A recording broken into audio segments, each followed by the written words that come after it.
அனைவருக்கும் வணக்கம். 10ஆம் வகுப்பு தமிழ் இயல் 5 இலக்கண பகுதியில் உள்ள வினாவின் வகைகளை பற்றி நாம் இன்று பார்க்க போகிறோம். வினா வினா என்றாலே பல வகையான சூழல்ல நம்மிடம் தோன்றுவது தான் வினா. ஏன் நம்ம வினா எழுப்புறோம் அப்படின்னா, நமக்கு பல்வேறு வகையான செய்திகளை நம்ம தெரிந்துக்கணும். அந்த தகவல்களையும் செய்திகளையும் தெரிந்து கொள்வதால் தான் நம்மளுடைய வளர்ச்சி முன்னேறிக்கிட்டே இருக்கும். மொழியினுடைய வளர்ச்சிக்கு வினா எழுப்புவது ஒரு முக்கிய பங்காற்றுகிறது. மொழியினுடைய வளர்ச்சிக்கு வினா எழுப்புவதால் அதற்கான விடையை தெரிந்து கொள்ளார் கூறியுள்ள வினாவின் வகைகளை நாம் இப்பொழுது பார்க்க போகிறோம். வகை அறிவினா. அறிவினா அப்படின்னா, எனக்கு நல்லாவே அந்த கொஸ்டினுக்கான ஆன்சர் தெரியும். எனக்கு அந்த வினாக்கான விடை நல்லாவே தெரியும். நான் ஒரு ஆசிரியர் அப்படின்னா உங்ககிட்ட மாணவர்கள்கிட்ட ஒரு கேள்வி கேட்குறேன். இந்த கவிதையின் ஆசிரியர் யாது?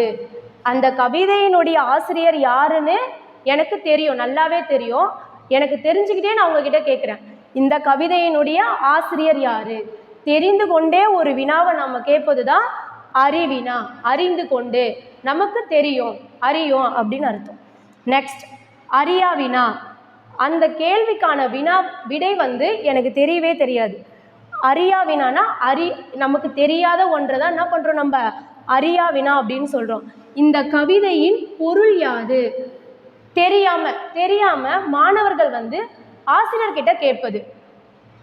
மாணவர்கள் ஆசிரியர்கிட்ட இந்த கவிதையின் பொருள் யாது என்று வினவுவது தான் அறியா வினா.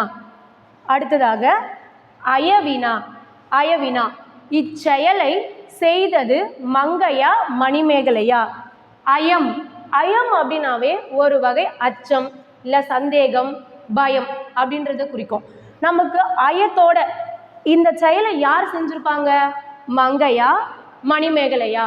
இல்லை அங்கே இருக்கிறது பாம்பா கயிறா? நமக்கு அதுக்கான விடை தெரிஞ்சிருக்கும். ஆனால் சந்தேகத்தோடவே கேட்பது தான் அயவினா. இச்செயலை செய்தது மங்கையா மணிமேகலையா? அந்த விடை அதிலே இருக்கும். ரெண்டுத்துல ஏதாவது ஒன்று சந்தேகமான அவங்க தெரிஞ்சுக்கிறது தான். அயத்தோட கேட்பது அயவினா.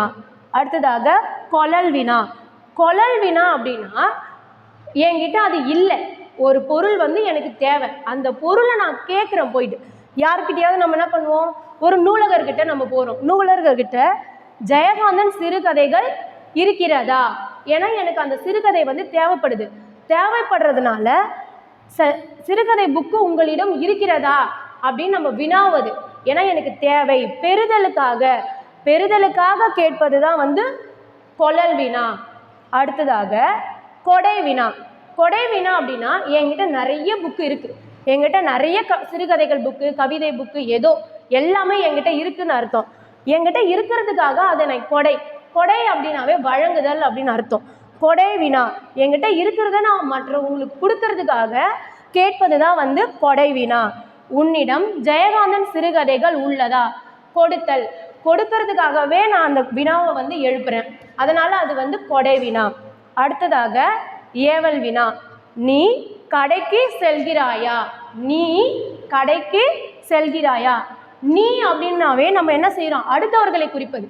அடுத்தவர்களை ஏவி செய் அப்படின்னு ஒரு கட்டளையா நம்ம சொல்வது தான் ஏவல் வினா.